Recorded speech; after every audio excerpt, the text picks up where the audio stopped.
I, 29F, dated a guy Joe, 30M, for 3 months before he left me to go back to his ex Kim, 30F. Right after we broke up I found out I was pregnant and now I'm at 24 weeks. I let him know and he was ecstatic. Turns out his girlfriend had fertility issues and would likely never be able to get pregnant naturally, and he has always wanted to be a father.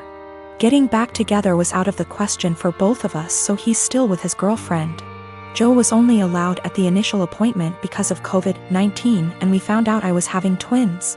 According to Joe, when he told Kim, she had a mental breakdown about her infertility and wanted to talk to me. I met them at their house and Kim stated that she wanted to be involved in my pregnancy because she would eventually be the children's stepmother. She started telling me that I needed to do a home birth, that I needed to formula feed so that they could have the babies half of the week, that she wanted 1 boy and 1 girl, and that she wanted the kid to call her mama since they would be calling me mommy. I shut her down and said I would make the best choices for my children and my body and left. Kim continued to be overbearing and texting me every day about my eating habits, exercise habits, and ing about how her job wouldn't let her take maternity leave. At the virtual genetics counseling appointment, she attended instead of Joe and took over the whole meeting trying to talk about her family history, which wasn't relevant. When it came time for my 20-week level 2 scan, they allowed me 1 guest and Joe suggested I take Kim instead of him, which I refused to do.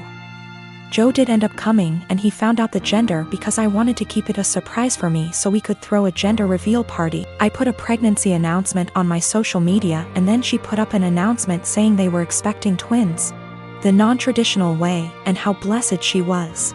I was irritated but I kept my mouth shut. Then she threw a gender reveal party and posted it on social media. I wasn't even invited. She also announced that she's having a baby shower.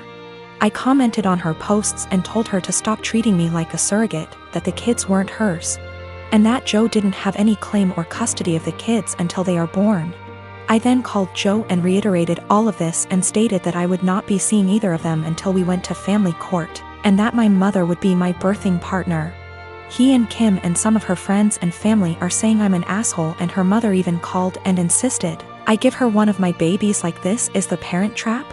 I'm definitely getting a lawyer ASAP. Y'all have scared the shit out of me, but I'm happy you did. We used condoms because I do not react well to hormonal birth control, and I had to wait to get a non-hormonal IUD because of other medical issues. The Thursday I posted this, I went to the police and they stated that there was nothing they could do because a crime hadn't been committed. In my state, orders of protection are criminal or family, so I was able to get one against Joe. On Friday, I did get a lawyer and they let me know in my state there was nothing I could do as far as custody before the babies are born. So I will be leaving my state soon to ensure that this isn't my baby's home state and I can't be charged with anything. Kim came to my job, damaged my car, and broke a bunch of office windows. I work with kids, so she was arrested for not just the criminal damage and trespassing but also child endangerment, so hopefully that works in my favor. Also, if Joe did it on purpose, I don't think Kim knew, because she was screaming at me about how I stole her life and everything I had was supposed to be hers. I have orders of protection against both Kim and Joe. I left the state anyway and Joe and Kim started harassing me again because there's no legal jurisdiction when you leave the state. But I have enough evidence that I was able to press charges in my current state as well and will be pursuing a restraining order here.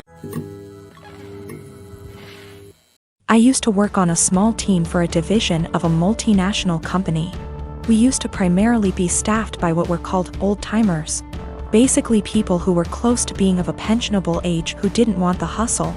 That culture shifted and a lot of young blood has been brought in. I formerly worked there and was given a lateral move out. A colleague, Tina, still works there. Recently an opening for director came up and Tina came to me for help.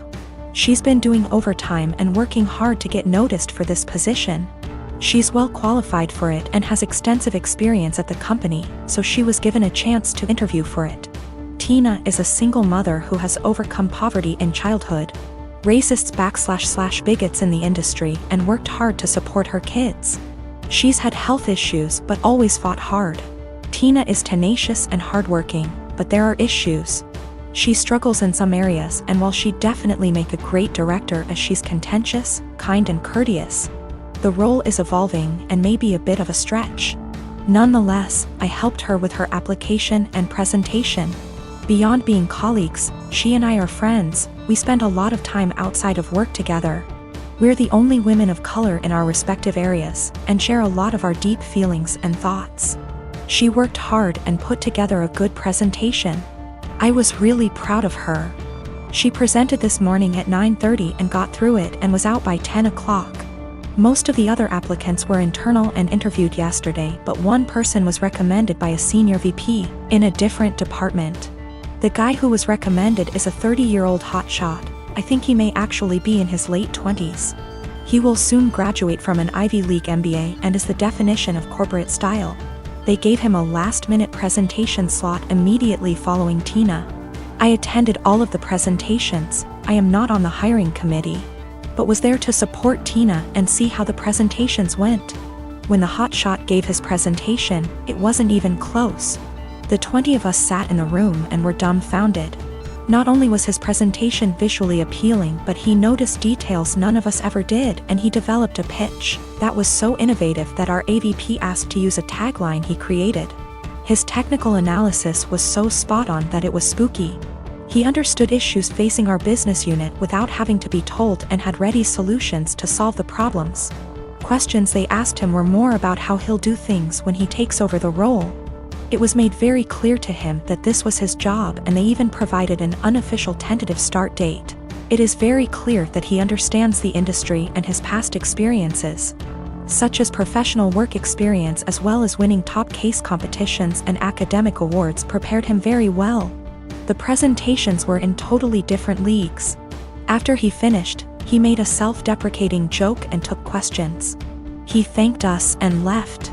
We all sat there for a minute chatting when the AVP very loudly told the HR director to offer significantly above the salary and hammer out a start date immediately and get a contract signed.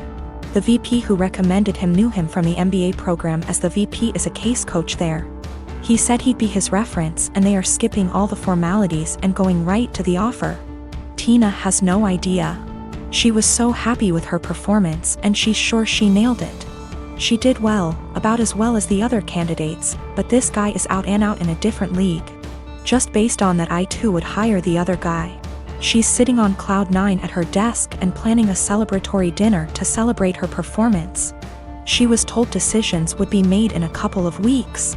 At this rate, it's likely she'll be informed that she didn't get the job well before 5 p.m. I really don't know what to do or say. If she asks, should I be honest about this guy's presentation?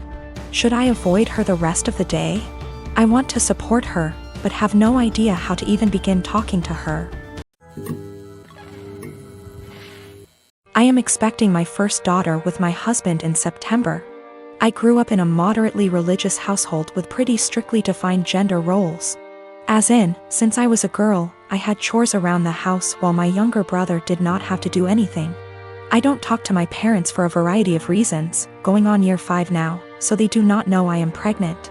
Both my aunts and grandparents were very supportive of me leaving my household, and as such have been my main family. Being 6 months pregnant now, people have started to give gifts, and I am very grateful for them. We have decided that we don't want our daughter to be surrounded by pink everything with only girl things. So we have made a conscious effort to include traditionally boy outfits and toys like dinosaurs and cars. We have told people that any gender items would be accepted, and if it's getting too much pink, we have gone out to balance a bit, getting a green jacket or something. My younger aunt has taken great offense to this because boys are boys and girls are girls. And she is a very verbal and loud person and has let us know several times her opinions. She has 2 boys. At my baby shower, my older aunt gifted us a book called Goodnight Construction Site and a little stuffed truck. My younger aunt went on a tirade about how we are somehow making our daughter trans and not allowing her to be a girl. And she's a loud person, so of course her saying this was more like a yell. And in front of my very liberal in-laws who are very supportive of our choice. Pregnancy hormones took over, and I grabbed the toy, gave it to my younger aunt, and asked her what part of the penis was needed to operate this toy truck. She yelled that's not what she meant and left. The rest of the baby shower went fine, but it was a bit awkward after. Since then she has been blowing up Facebook, where a bunch of people agree with her that I am making my daughter trans, and have been telling me that I was an asshole. The rest of my think what we are doing is fine, but that I shouldn't have handled it that way. I do not care if she ends up loving pink and unicorns etc., we will get her them then. I just was trying to balance out the sheer amount of pink items we were getting from friends and family. Almost every single gift has been heavily pink or girl influenced, to the point where she would not be dressed in anything but pink if we did not go out and buy some more boy things. I also am generally not a person who argues, but I feel like a bit of an unholy because I intentionally said this as deadpan serious as I could and with the intent to embarrass her in front of our family members present. My delivery and question did have the intended effect, and she went quite red before leaving. This was also the first transphobic comment I've ever heard out of her mouth. While we all grew up quite conservative, my older aunt coming out 27 years ago really changed my family's perspective. My grandparents have changed from what they previously viewed, and my aunt was always supportive of my other aunt. My younger aunt always wanted a girl, so I thought she was just trying to act out her fantasy girl with all her gifts and preferences. I'm a student. I have a student bank account where my college gives me money for transport when we had physical classes or scholarship. These kind of bank accounts have no fees, but are age restricted, can't have one if you're over 25, and need an overseer. When I asked the bank about it, they told me it's just a security thing, so I chosen mom because she's more tech savvy than dad. Well, through some incredible luck I managed to get only top grades last year, so I was awarded a study scholarship. Great! I've been saving it up, looking forward to worldwide Black Friday, eyeing an amazing drawing tablet. I do digital art on very old intros. The tablet I was eyeing is as big as my monitor. Is a display one and all around amazing. Black Friday rolls in, and Amazon, closest to me, has it in stock at an amazing price. A price I could afford. I was so damn happy, I ordered it. Then I got a notice that the bank refused the card. I emailed Amazon, their customer service is so fast, and we went over the card details and such, making sure it was all right. It was, and they advised me to call my bank. It was odd, I had bought things online in the past with this card and it went through. I had enough money for it, even extra, so I thought maybe they had technical difficulties. But it was too late in the day to call, and they don't work weekends, so I left an email. Only to find out today that for big transactions they ask for agreement from the overseer, and that mine canceled the transfer. I was like WTF and confronted mom about it, who throughout the weekend acted oblivious. And she told me that of course she couldn't let me throw money on something I don't need, and that I wouldn't have money for Christmas presents if I bought that. Then she had the audacity to ask me what I was planning to get my family this year. I told her that they won't get anything more than a bread shadow from me, and I went to my room and cried on the carpet. I missed out on the offer, I can't afford the tablet anymore, and it's all because mom wanted Christmas gifts.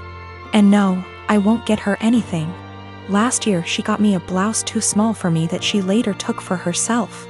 She can gift herself this year too. Bread shadow, expression for nothing in my language. I'm going to make dad the overseer and also open an account at another bank, a normal one, and transfer the money in small amounts to that one so I don't bother dad with it.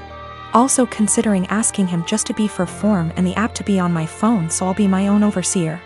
I am an adult in my country, I'm 20, going to be 21 in April. The law asks my parents to support me until I finish my studies, or at least until I'm 26. But I plan on moving out sooner. I'll do gift my sister and dad, they have nothing to do with the incident and I love them lots. I love mom too, but can't put up with her attitude any longer. Regarding what I'll give her, not sure yet. She didn't react like that because she got me the tablet already. It's not her character to get me something she can't use. Regarding the gift dad's planning on, and which she'll claim is from both of them, dad is going to build a bigger enclosure for my lizard. I may wrap my lizard's old branches nice and gift those to mom, as per Christmas traditions regarding naughty kids.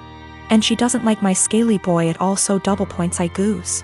People saying that a drawing tablet is useless. But the question was if I was an A for the way I reacted and my decision to not give her a gift anymore. As it's my money, I literally can do whatever I wish with it, and a display drawing tablet. is incredibly useful for an aspiring digital artist as myself.